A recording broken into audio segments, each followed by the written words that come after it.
All right, so today I want to introduce the COM-B model for behavior change. If you know about this already, it could be a bit of a refresher. If not, then it's going to be completely new to you, and hopefully it's a nice framework that you can start to implement with your clients.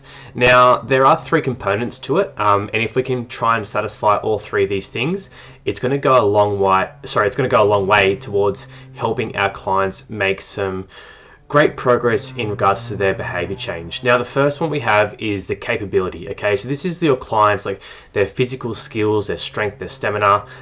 In the psychological side of the capability factor, there is their knowledge, there's behavior regulation, memory, attention, and even like decision making as well. Now, with the O, there's two components for the O of opportunity. There's the physical, so the person's environment and the resources they have available, but also their social influences. Okay, that's the second part of the opportunity. So it could be their cultural norms, could be the social cues, and it could be their relationships and their support network. And then with the motivation, okay, we have things like their intentions, their goals, their social, even professional identities, the beliefs about their capabilities, but also beliefs about consequences for their actions as well. But even optimism can go a long way with the motivation side of things. Now I'm just going to break down each one of these.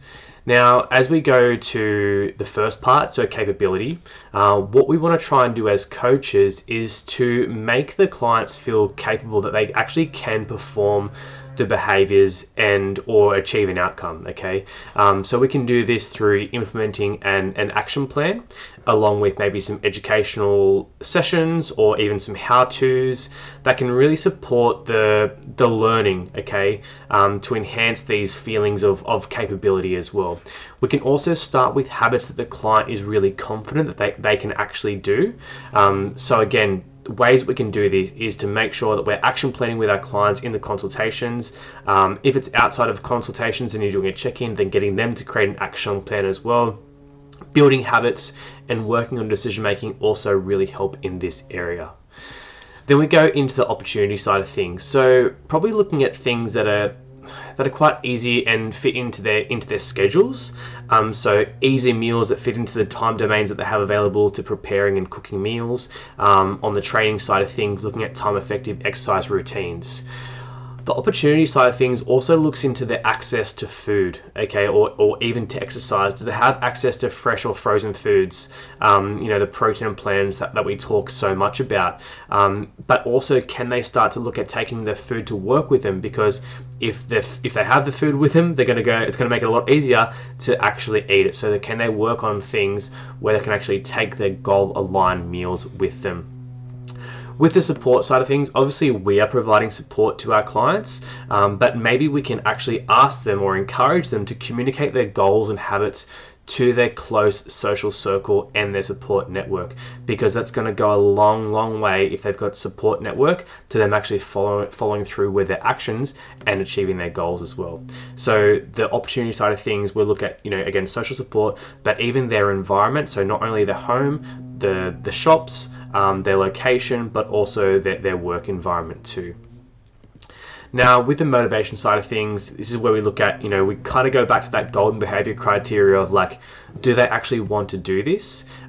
If they don't want to do it, then they're probably not going to do it, okay? So we can also look at the motivation. So I've spoken before about increasing their confidence and increasing the importance, which will increase the motivation, but also starting to assess their quality of motivation, not just the amount of motivation they have, and also looking at the source of motivation. So I'm going to be sharing a lot more about motivation, the types, and the sources of motivation in coming weeks. But I want to just kind of just to mention this now to know that we are going to talk about it a little bit more in the future as well.